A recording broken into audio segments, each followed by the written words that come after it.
What if I told you the United States could bomb Iran tomorrow, but winning that war would be one of the most dangerous strategic gambles in modern American history? We always hear, America has the strongest military in the world. That's true, but strength alone doesn't win wars. Strategy does, economics does, politics does, timing does, and right now, the US is not positioned for a clean war with Iran. Let's break down why. On paper, this looks simple. America spends more on defense than the next several countries combined. It has aircraft carriers, stealth bombers, drones, cyber capabilities. Iran, sanctioned economy, older air force, limited navy. So why hesitate? Because modern wars are not fought on paper. They're fought through geography proxies, economics, public opinion, global market reactions, and Iran doesn't need to defeat America militarily.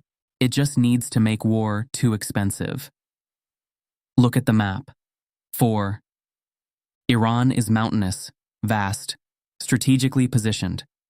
Unlike Iraq in 2003, Iran has natural defensive terrain controls access to the Strait of Hormuz borders. Iraq, Afghanistan, Pakistan, Turkey, sits next to global oil arteries. The Strait of Hormuz alone carries around a fifth of global oil supply.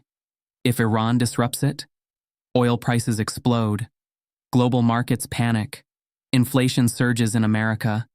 That's not a battlefield problem, that's a domestic political nightmare. Iran understands it cannot win a conventional war against the United States, so it doesn't plan to fight one. Instead, it specializes in missile saturation attacks, drone warfare, naval harassment tactics, cyber operations, proxy militias across the region. Groups aligned with Tehran operate in Iraq, Syria, Lebanon, Yemen. If war breaks out, it won't be one front, it will be 10. American bases in the region would face rocket attacks. Shipping lanes would be threatened. Israel could be pulled in. The Gulf states would be destabilized. This becomes regional chaos, not a contained war. Iran's greatest weapon isn't its air force, it's its network. Over decades, Tehran built influence across the Middle East, not through invasions, but through partnerships and militias. That means any U.S. strike could trigger retaliation from actors that aren't even officially Iran. This gives Tehran plausible deniability. It creates strategic ambiguity, and it forces Washington to decide, do we escalate further or absorb the hit? That uncertainty alone deters full-scale war. Now look at America's global posture. The U.S. is supporting Ukraine against Russia, managing tensions with China in the Indo-Pacific, maintaining NATO commitments, securing Taiwan Strait deterrence. Opening a major Middle Eastern war means dividing attention, logistics, and political capital. Can America fight? Yes. Can it fight everywhere at once without consequences? That's the real question. War with Iran wouldn't happen in isolation. Beijing would watch closely. Moscow would calculate advantages. Global rivals exploit distraction.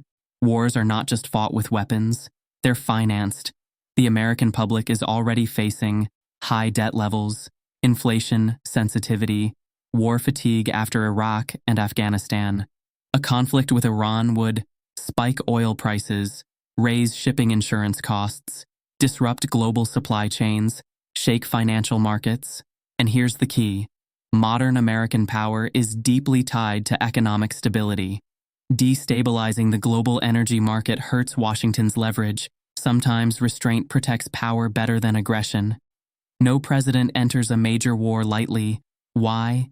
Because wars reshape elections. The American public is far more cautious about regime change wars now. After 2 decades in the Middle East, there is no overwhelming appetite for another open-ended conflict. Political leaders must calculate, is this war short and decisive, or long and unpredictable? If it's the second option, hesitation grows. Section 8. What war would actually look like, 16 to 30, 18 to 30. If direct war broke out, here's a realistic scenario. U.S. airstrikes target Iranian nuclear and missile facilities. Iran launches missile and drone retaliation at regional bases. Proxy forces intensify attacks. Oil markets spike instantly. Cyber attacks hit infrastructure. Global diplomatic pressure surges. Escalation would be fast. Containment would be difficult. And once both sides are locked into retaliation cycles, off-ramps become politically harder. The danger isn't invasion. The danger is miscalculation. So if both sides have capabilities, why hasn't it happened? Because both understand the cost. The United States wants to prevent nuclear proliferation and protect allies. Iran wants regime survival. Full war threatens both objectives. So instead, we see shadow conflict, targeted strike sanctions, cyber warfare, proxy engagement, controlled tension, not total war. The question isn't whether America can defeat Iran militarily. It can inflict enormous damage. The real question is, at what cost? Strategic power isn't about who has the biggest military. It's about knowing when not to use it. And right now, a full-scale war with Iran would destabilize global markets, stretch American forces, empower rival powers, risk uncontrollable escalation, which is why, despite the rhetoric, Washington chooses pressure over invasion. Because in geopolitics, the most powerful move is sometimes restraint.